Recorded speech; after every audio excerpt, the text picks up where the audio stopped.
మద్దతు ధరలో లేకపోతే ఇళ్ళో చాలా అంశాలు. కానీ ఇవేవి కూడా ఎన్డీఏ కూటమిని అధికారంలోకి రాకుండా అడ్డుకోలేకపోయాయి. We have to remember that point. ఇప్పుడు ఈ సమస్యలు వచ్చేసి రాబో రోజుల్లో మనకి జిట్లమయ్యానుకోండి. ఇప్పుడు ట్రంప్ సుంకాల ఎఫెక్ట్ అనేది రేపు నిరుద్యోగం మీద, అధిక ధరల మీద, రైతుల దుస్థితి మీద, దీని మీద ఎక్కువ ప్రభావం పడింది అనుకోండి, దాని ఇంపాక్ట్ వేరుగా ఉంటుంది. ఇప్పుడు బీహార్ ఎన్నికల రిజల్ట్ తో పాటు ఇవి కూడా వచ్చాయనుకోండి. ఇప్పుడు ప్రతి దానికి నాణానికి బొమ్మ బొరుస అన్నట్టు మెరిట్స్ డిమెరిట్స్ ఉంటాయి.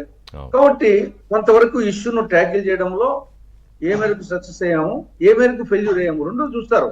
కాబట్టి ఒకసారి సమస్య ఉన్నప్పటికీ ప్రయత్నం బాగా చేస్తున్నప్పుడు సరే అదన ప్రయత్నం చేస్తున్నాడు అని చెప్పేసి ఒకటి ఉంటుంది.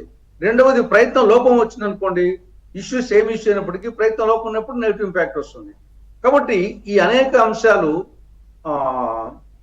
ఒకటి ఇప్పుడు తిమ్మరస్ సూత్రం ప్రకారంగా గీత అట్నే ఉంటుంది.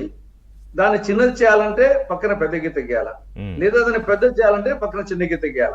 కాబట్టి ఇక్కడ ఇష్యూ ప్రభుత్వం యొక్క పర్ఫార్మెన్స్ తో పాటు అపోజిషన్ యొక్క పెర్ఫార్మెన్స్ కూడా, దీని అపోజిషన్ పెర్ఫార్మెన్స్ పెరిగింది అనుకోండి, ఆటోమేటిక్ గా వచ్చేసి ప్రభుత్వ పెర్ఫార్మెన్స్ అట్టుగా తగ్గినట్టు కనపడుతుంది.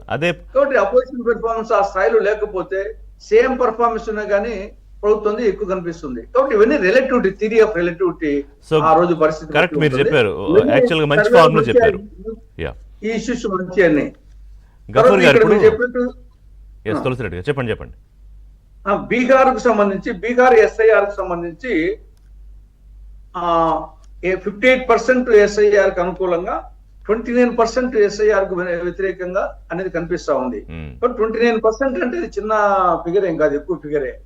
అదేవిధంగా ఎలక్షన్స్ మ్యానిపులేషన్ చేయొచ్చు అని చెప్పేసి 32% అది సిగ్నిఫికెంట్ నెంబరే. దాని గురించి కూడా ఆలోచించాల్సిన అవసరం ఉంది. సో అదే ఓవరాల్ గా నెగిటివ్ ఆస్పెక్ట్స్ కూడా ఉన్నాయి మీరు హైలైట్ చేసినట్టు. గఫూర్ గారు, ఇప్పుడు జస్ట్ ఈ కూటమి గురించి మాట్లాడుకుంటే, అంటే ఇందాక తులసిరెడ్డి గారు ఇచ్చిన ఎగ్జాంపులే కోట్ చేస్తాను నేను. గీత ఉంటే దాన్ని చెరపక్కర్లా, దాన్ని చిన్న గీత చేయాలంటే పెద్ద గీత గీయాలి.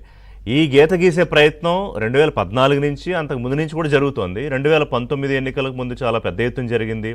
2024 ఎన్నికల్లో కూడా కొంత అటు ఇటుగా జరిగినా కూడా